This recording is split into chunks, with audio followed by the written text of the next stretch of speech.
Guys, welcome back to my channel. শুভ সকাল তোমাদেরকে, আর আমার ব্লগে তোমাদের অনেক স্বাগত আর ভালোবাসা জানিয়ে আজ একটা ব্লগ শুরু করছি আবারও। তো নতুন সকাল নিয়ে চলে এসেছি।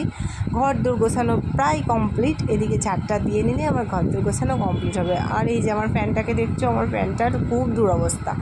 কেন বলো তো, আমার ফ্যানটা চলছে মাঝে মাঝে চলছে না। তো আজকে ভাবছি দুপুরবেলায় ছেলেটাকে বলবো ফ্যানটা খুলতে। তাহলে কি বলো তো, ওর বাবা ছেলেটাকে খুলতে বলবো এটা ভাবছে তো, কারণ ওর বাবা তো বাড়ি থাকে না, তো আমার কাজগুলো করবে কি? আমার ছেলে একটু খুটখাটে উস্তাদ, ওর জন্য ছেলেটাকে বলবো যদি বাই চান্স পারে। তো দেখা যাক। যাই হোক, এদিকে আমার ঝাড় দেওয়া কমপ্লিট হয়ে গেল। ঝাড়টা দিয়ে এগুলো আমি নিয়ে চলে যাব একটা বস্তায় ভরতে, কারণ উপরে কি বলো তো ডাস্টবিন রাখা হয়নি, ছোটো ডাস্টবিন তো, তার জন্য ডাস্টবিনটা নিচে আছে আর উপরে বস্তা রাখা হয়েছে। কারণ মানে আমার 3-4 দিন পর পর একটা ডাস্টবিন বোঝা হয়ে যাবে, এরকম নোংরা হয়। কারণ ছেলে আর মেয়ে খেলা, মানে ছেলে যেমন তেমন মেয়ে খেলা করে, পুতুল খেলা করে, তো নোংরা হয় পাতা পুতো এইসব নিয়ে। আর এদিকে আমাদের চা খাওয়া সবার কমপ্লিট হয়ে গেছিলো বলে কাপ থালা বাসন সব নিচে নিয়ে চলে আসলাম, আর রান্নাও করবো। ছেলে পড়া আছে, যেহেতু তোমার হচ্ছে ছেলে পড়তে যাবে 9টার সময়, তো ওর পড়ার জন্য আমাকে একটু সকাল সকাল রান্না করতে হয়। আমি 7:30টার সময় ভাত চাপিয়ে দিয়েছি, আর 8:30টার সময় ভাত তরকারি কিন্তু আমার দুটোই হয়ে গেছিলো।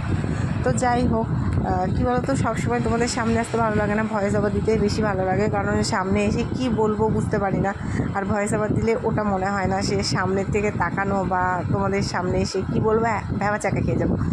আর এখানে আজকে আমি বেশি কিছু করবো না, মাছের ঝোল আর ভাত করবো, কারণ কালকে সবজি অনেকটা বেঁচে গেছিলো। তো সবজি ছেলে মেয়ে, মানে অনেকে ছেলে মেয়ে খায় না, বেশিরভাগ ছেলেমেয়ে এখন সবজি খেতে চায় না, এটাই সমস্যা।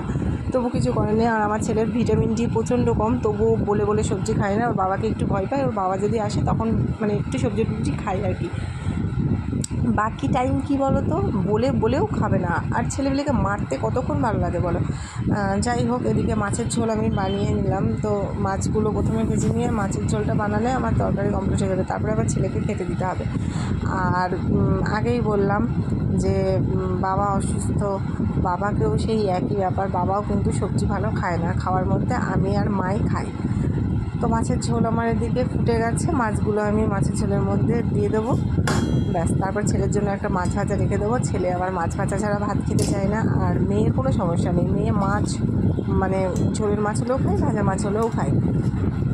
তো ওদিকে কি বলো তো, আমি এই স্নান টান করবো, মানে ছেলে মেয়েকে খাইয়ে স্নান করে আবার পুজো করতে যাবো, তো দেরি হয়ে যাবে। আর আমরা আজকে ভেবেছিলাম একটা শর্ট ভিডিওর জন্য একটা গেম খেলবো। তো তোমরা যারা যারা আমার ব্লগ দেখছো বা দেখো, তারা প্লিজ আমার শর্টে গিয়েও দেখে এসো শর্টগুলো কেমন হয়। আর যদি ভালো লাগে অবশ্যই লাইক শেয়ার কমেন্ট করো। এদিকে ছেলেকে খেতে দিয়ে দিয়েছি, আর মেয়ে আর জায়ের মেয়ে ওরা দুজনে খেলা করছে, আর বই নিয়ে মানে পড়া খেলা করছে, দুজনকে ধরছে, এরকম ব্যাপার। এদিকে আমি স্নান করে রেডি হয়ে চলে এসেছি। তো মেয়েকে ভাত খাওয়াবো দুপুরবেলায়, আর শাশুড়ি আর শ্বশুরমশাই আর কি ঘুমাচ্ছে, বাবা তো অসুস্থ। এদিকে মেয়েকে খাইয়ে নেওয়ার পরে ছেলেকে বলবো ফ্যানটা খুলতে। ফ্যানটা খুলবে, আমি একটু সাহায্য করব ওকে, দেখা যাক যদি ঠিক হয়। আর যদি ঠিক না হয় তাহলে গেল, কি হবে জানি না। মনে হয় ও ফ্যানটা ঠিক হবে কিনা আমি আদৌ জানি না। কি আমাদের এই ফ্যানটা এত সুন্দর চলতো, আর এই 2 দিন হলো ডিস্টার্ব করছে, আর আজকে তো পুরো চলছেই না। ওর জন্য কি করব, ওর বাবা তো বাড়ি থাকে না, তার জন্য আমার ছেলেই ওই ফ্যানটাকে খুললো। আমি ওকে বললাম একবার খোল, না হলে রাতে না শোয়ার জন্য খুব প্রবলেম হবে। মানে ওই ওপরের গরম হাওয়া আর ওই টেবিল ফ্যানটা না দিলে আমার মেয়ে তো ঘুমাবেই না।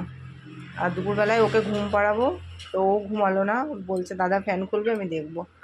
তো চলো আগে দেখি আমরা সবাই মিলে ফ্যানটা ঠিক করে নিই, তারপরে আসছি। তো এত গরম, আর তার মধ্যে আমাদের টেবিল ফ্যানটাও খারাপ হয়ে গেল। কি অবস্থা, যদি মানে ঠিক না করতে পারে আমার বাবু, তাহলে পুরো গরমেই শুতে হবে। আর আমি মানে কি বলবো, আমাদের যেমন তেমন আমার ওই পুচকু মেয়েটা গরমে শুতেই পারে না। রাতের বেলায় অন্তত 5বার ওঠে, 5বার উঠে জল খাবে গরমে, আর ছটফট করবে। মশারিও টাঙাতে পারছি না, মশার মানে জানলা দিয়ে মশা ঢোকে তো, আর মশা কামড়ায়, ও ছটফট করে। আমরা তো যাই হোক তাও ঘুমিয়ে থাকি, কিন্তু ওর জন্য আমারও ঘুম হয় না। রাতে এই সমস্যাটা হচ্ছে। আর এত গরম পড়ছে, এবারটা মনে হচ্ছে আর জল টল হবে না, এত গরমে মানে কি বলবো শেষ। আর দোতলার ওপরে ঘর, ছোট ঘর, আর এত গরম, 2টো ফ্যান ছাড়া শোয়া যাবে না। যাদের এই অবস্থা তারা সবাই জানো, বলার কিচ্ছু নেই।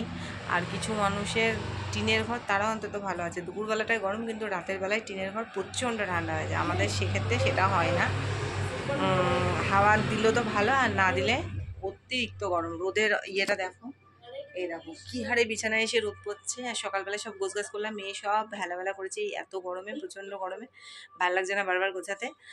যাই হোক, আজকে ব্লগটা আর বেশি বড় করবো না। আর তোমরা একটু সাপোর্ট করো যাতে আমি ভিডিওটা প্রত্যেক দিন দিতে পারি। আর আগে একটা চ্যানেল ছিল এইভাবে, একটা চ্যানেল পুরো খারাপ হয়ে গেল। তো আমি চেষ্টা করছি এই চ্যানেলটা যদি একটু দাঁড়ায়, তোমাদের সাপোর্ট পেলে অবশ্যই দাঁড়াবে। তো আশা করছি সবাই ভালো থেকো, সুস্থ থেকো। আর গরমে সবাই বেশি বেশি করে জল খাও, আমিও খাচ্ছি। এতে ভাত না খেলেও, ভাত কম খেলেও কোনো অসুবিধা নেই, কিন্তু জল সবাইকে খেতে হবে। তো চলো আজকের মতো ব্লগটা এখানে শেষ করলাম। ফ্যানটা সবাই মিলে ঠিক করি, না হলে আজকে রাতের ঘুম 12টা যাকে। তো টাটা, নতুন ব্লগ নিয়ে আসছি। আর ব্লগটা যদি ভালো লাগে অবশ্যই লাইক কমেন্ট শেয়ার করে দিও। টাটা।